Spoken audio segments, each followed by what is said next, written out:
오늘 말씀의 제목인 그 악한 길에서 떠나라, 이런 제목의 말씀으로 역대하 7장 11절에서 18절의 말씀을 가지고 주의 말씀의 은혜를 함께 나누기로 원합니다. 철학자들의 말을 우리가 빌릴 것도 없이 오늘 현대를 가리켜서 혼란의 시대라고 말하는 일에 주저함이 없습니다. 오늘 여러분들이 보는 대로, 경험한 대로 이 시대를 무슨 말로 표현할 수 있겠습니까? 한마디로 우리가 사는 지금의 이 시대는 위기의 시대, 불안의 시대라고 말할 수 있을 것입니다. 저는 여기에 더 나아가서 영적인 혼란의 시대다라고 말하고 싶습니다. 한마디로 모든 분야에 있어서 정상적인 시대가 아닙니다. 오늘 우리가 가진 신앙의 건강성을 보더라도 깨끗하고 건강한 체질이 아닙니다. 세상은 말할 것도 없고, 오늘 우리를 보더라도 성도다운 성도, 목회자다운 목회자, 교회다운 교회를 찾아보기 어려운 시대에 오늘 우리가 살아가고 있다는 것입니다. 정상이 아닙니다. 심각한 병을 앓고 있음에도 정작 본인들은 모르고 있습니다. 그러기에 거기에 따르는 처방과 방법도 알지 못하고 점점 그 병의 심각성만 더해가고 있는 현상이 오늘 우리가 보는 현대의 현상이라고 말할 수 있겠습니다. 유명한 심리학자 에리 프롬은 건강하지 못한 사회를 다음과 같이 세 가지로 특정지어서 정의한 적이 있습니다. 첫째는 적이입니다. 사람들을 친구가 아닌 적으로 대합니다. 우리 주변에도 자기와 뜻이 안 맞는 경우, 특히 정치적인 면에서 서로 다른 생각을 가질 수 있음을 인정하지 않고 적으로 생각하려고 합니다. 모든 사람들을 평안한 마음으로, 사랑으로 대하지 않고 나와 다를 수 있다는 것을 인정하지 아니하고 무조건 다른 것에 대해서 원수처럼 대하게 된다는 것입니다. 둘째는 불신의 마음입니다. 서로가 서로 믿지 못하고 살게 되는 것을 볼 수 있습니다. 아무도 믿질 않습니다. 세상에 믿을 사람 아무도 없다라고 생각합니다. 이거 역시 병든 마음입니다. 세 번째는 도구화라는 것입니다. 상대방을 이용하려 듭니다. 상대방을 자신의 목적을 이루는 일에 수단화합니다. 남보다 자신이 먼저요 우선입니다. 역시 병든 심령입니다. 오늘 우리들에게 주시는 본문 말씀 14절에 내 이름으로 일컫는 내 백성이 그 악한 길에서 떠나 스스로 겸비하고 기도하여 내 얼굴을 구하면 내가 하늘에서 듣고 그 죄를 사하고 그 땅을 고칠지라. 요즘 우리는 지구가 천지지변에 시달리고 있는 여러 가지 징후들을 여기저기에서 보게 됩니다. 이제 웬만한 천지지변에 대해서는 놀라지 않습니다. 도처의 지진과 대기 오염으로 인한 인간의 고통이 시작되고 있습니다. 요즘 한국은 미세먼지 문제로 오는 부작용이 얼마나 큰지 모릅니다. 버스 안에도 미세먼지를 막기 위한 마스크가 설치되어 있는 것을 본 적이 있습니다. 생태계의 파괴도 심각한 상태입니다. 이상기후, 이상기온, 원인 모를 질병들이 점점 늘어나고 있는 상황입니다. 여기에 우리 인간이 대처하는 길은 많아 보이질 않습니다. 그것보다도 이 자연적인 재앙에 대해서 우리는 영적으로 어떻게 바라보아야 하는가? 재앙 이전에 회개를 촉구하시는 하나님의 음성을 우리가 들을 수 있어야 합니다. 이런 현상들을 통해서 우리가 들어야 할 하나님의 음성이 있다는 것입니다. 이제 하나님의 말씀으로 돌아가서 구체적으로 그 원인의 길을 찾고 방법들을 찾아야 합니다. 아담이 에덴 동산에서 범죄했을 때에 하나님께서 말씀하십니다. 창세기 3장 17절로 18절 아담에게 이르시되 네가 내 아내의 말을 듣고 내가 내게 먹지 말라 한 나무 열매를 먹었은즉 땅은 너로 말미암아 저주를 받고 너는 내 평생에 수고하여야 그 소산을 먹으리라. 땅이 내게 가시덤불과 엉겅퀴를 낼 것이라. 네가 먹을 것은 밭의 채소인즉.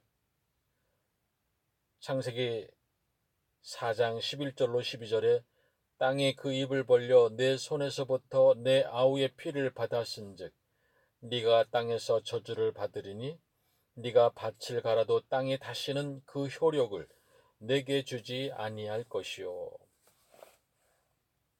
자, 이럴진데 어떻게 평화를 어디서 구하겠습니까? 하나님으로부터 저주받은 사람이 땅을 간다고 하야 농사가 되겠습니까? 아무리 부지런해봐야 부자가 되지 않습니다. 바로 여기에 문제가 있는 것입니다. 바로 인간의 문제입니다. 자연 때문이 아니라 인간 때문입니다. 문제의 본질을 벗어나면 안 됩니다. 문제는 우리 인간에게 있다라는 점입니다. 오늘 가정에서도 보면 문제들의 초점이 남편이 아니라 아내가 아니라 자녀가 아니라 문제는 나에게 있는 것입니다. 그럼에도 우리는 내가 아닌 상대방에게 문제가 있다라고 말하고 싶은 겁니다. 목회자는 교인들에게, 교인들은 목회자에게 문제가 있다고 생각합니다. 거기서부터 불신의 씨앗이 뿌려지고 있는 것입니다. 문제의 본질을 회피하고 싶은 본능적인 마음입니다. 아담이 자신에게서부터 문제가 시작되었을 때에 자신의 책임을 통감하지 못하고 이브에게 책임을 전가합니다. 이브 역시 자신의 문제임을 통감하지 못하고 뱀에게 책임을 전가합니다. 자, 그런데 하나님은 뱀에게 너는 왜 이브에게 선악과를 먹으라고 했느냐라고 책임을 묻지 않았습니다. 아담에게도 이브에게도 책임을 물으신 것은 그들이 하나님의 형상대로 지음받은 존재였기 때문에 그들에게는 얼마든지 죄의 유혹을 물리칠 수 있는 자유의지가 있었다는 사실입니다. 인간만이 가질 수 있는 특권이 있었기에 그 책임을 물으시는 것입니다. 여러분, 잊지 마십시오. 오늘 우리가 당하는 문제의 책임은 나에게서부터 있음을 깨달아야 합니다. 그래야 그 문제의 원인을 알게 되고 비로소 해결의 실마리가 보이게 되는 것입니다. 한 나라의 문제도 마찬가지입니다. 우리는 정치적인 문제요, 경제적인 문제요, 사회적인 문제로 치부해 버립니다마는 사실 보다 근본적인 문제는 도덕성의 문제요, 인간성의 문제입니다. 이것이 오늘 우리가 안고 있는 문제의 본질적인 것입니다.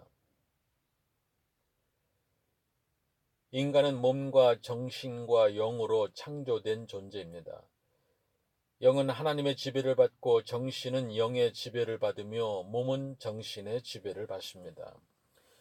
그리고 만물은 사람의 지배를 받게 됩니다. 이처럼 세계는 질서 있게 화평되게 조화롭게 창조되었습니다. 자, 그런데 이런 질서가 무너졌습니다. 정신이 물질의 노예화되고 그릇된 이념의 노예가 되고 말았습니다. 몸이 그만 육체의 노예가 되었습니다. 그 순간 모든 질서는 무너지고 병리 현상으로 치닫게 되는 것입니다. 오늘 본문 말씀에 병의 근본 원인이 바로 죄라고 말씀하고 있습니다. 세상이 병든 것은 죄 때문입니다. 하나님을 떠났기 때문입니다. 말씀에서 떠났기 때문입니다. 죄를 반복하고 회개하지 않기 때문입니다. 하나님의 음성을 들으면서도 하나님께 마음을 돌리지 않기 때문입니다.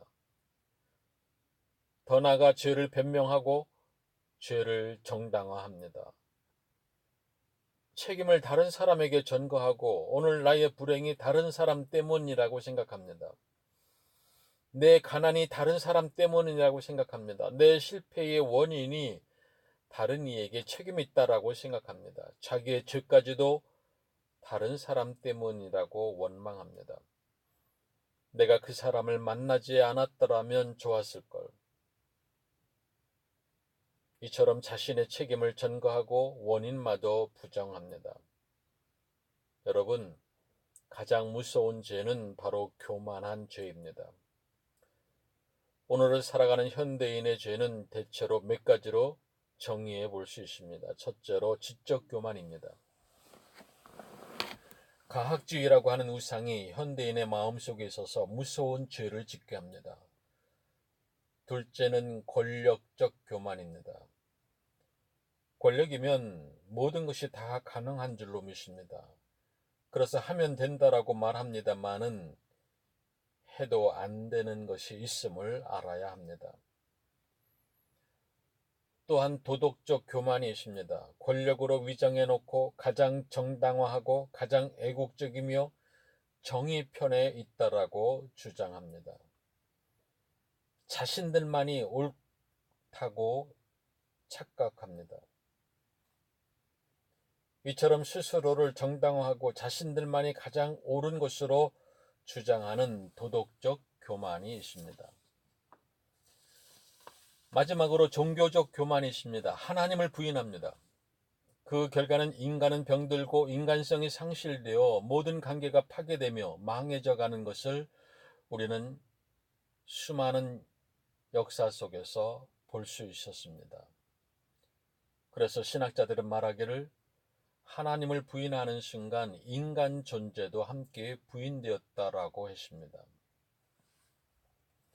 오늘 본문 말씀에서 우리에게 가르쳐 주시는 중요한 교훈의 말씀이십니다. 14절에 내가 그 땅을 고칠지라.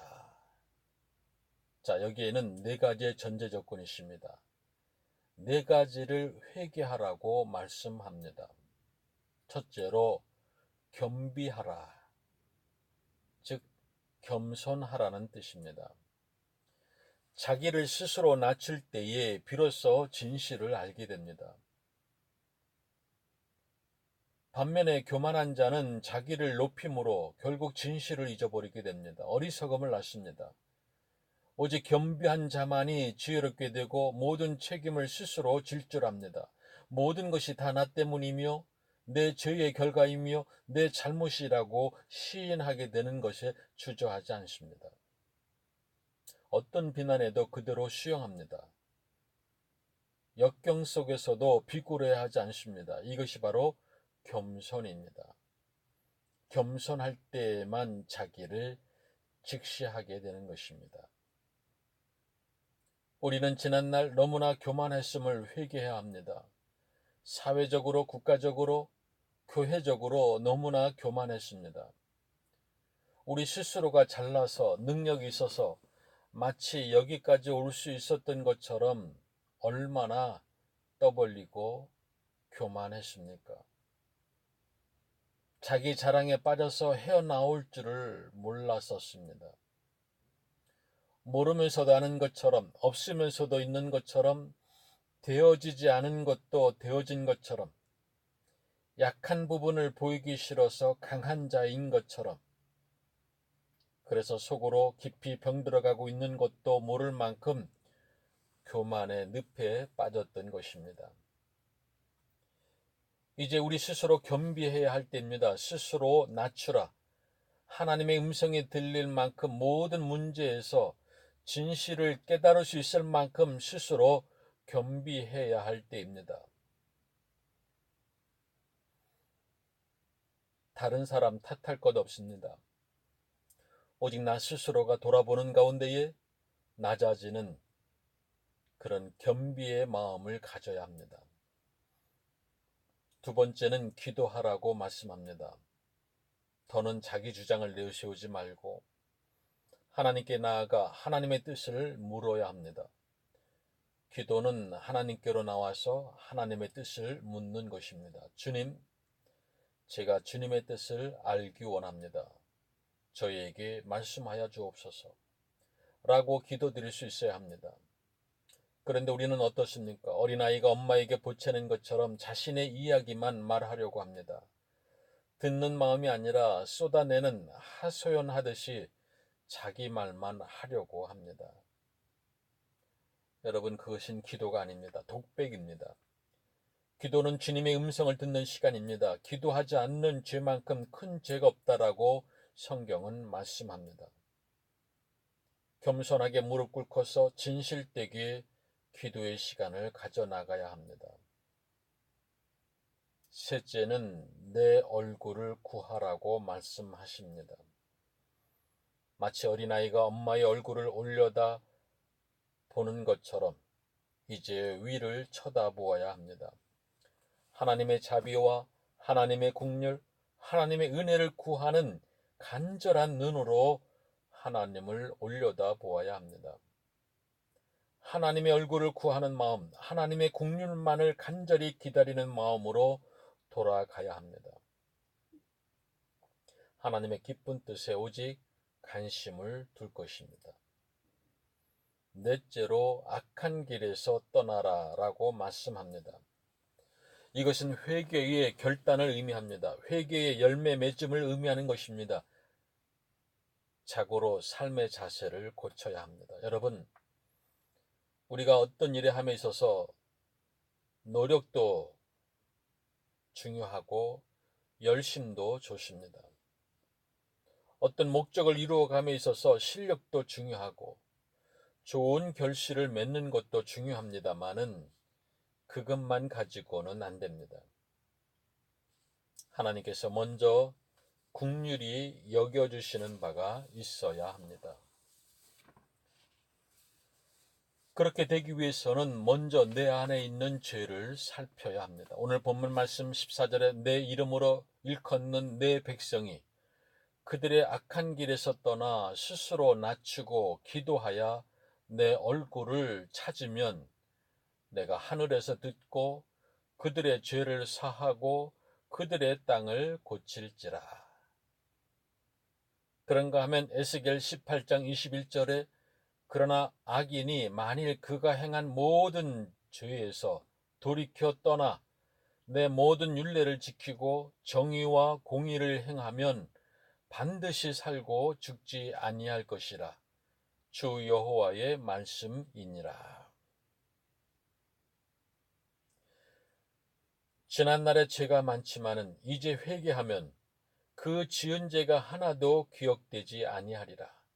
그리고 오늘 행한 이 의로 인하여 살리라. 이렇게 회개를 촉구하는 하나님의 말씀입니다. 과거에 어떤 죄를 지었든 상관없이 아무리 큰 죄를 지었다 하더라도 사랑의 하나님께서 이 자리에서 하나님 앞에 무릎을 꿇으면 하나님께서 약속하십니다.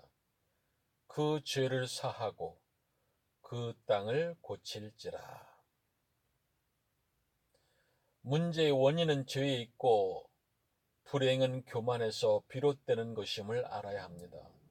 스스로 겸비하고 자세를 낮추고 그리고 회개해야 합니다. 진정으로 회개할 때에 하나님은 회개하는 자의 인격과 마음을 치유하실 것입니다. 그의 가정을 치유하고 그 땅을 회복해 하시며 고쳐주실 것입니다. 여기에 하나님의 자비와 긍휼과 사랑의 하나님의 약속이 있습니다. 오늘도 이 험난한 삶의 여정 속에서 영적으로 혼란한 이 시대에 하나님의 약속을 믿고 바라보고 나아가는 하나님의 얼굴을 구하는 마음으로 살아가는 저와 여러분이 되시기를 주의 이름으로 축원드립니다. 기도드리겠습니다. 은혜로우신 아버지 하나님, 저희들로 하여금 겸비의 마음으로 기도하는 가운데에 하나님의 얼굴을 구하는 마음으로 악한 길에서 떠나 회개하는 가운데에 주님의 사람으로 온전히 이 세상을 싸워 이겨내는 넉넉히 승리하는 주님의 일꾼들로 세워주시옵소서. 오 아버지 하나님, 우리들의 삶의 자리에 오셔서 우리들의 모든 부족하고 나약한 점들을 주님의 뜻 가운데 다스려 주시고 인도해 주시옵소서. 예수님의 이름으로 기도드리옵나이다. 아멘.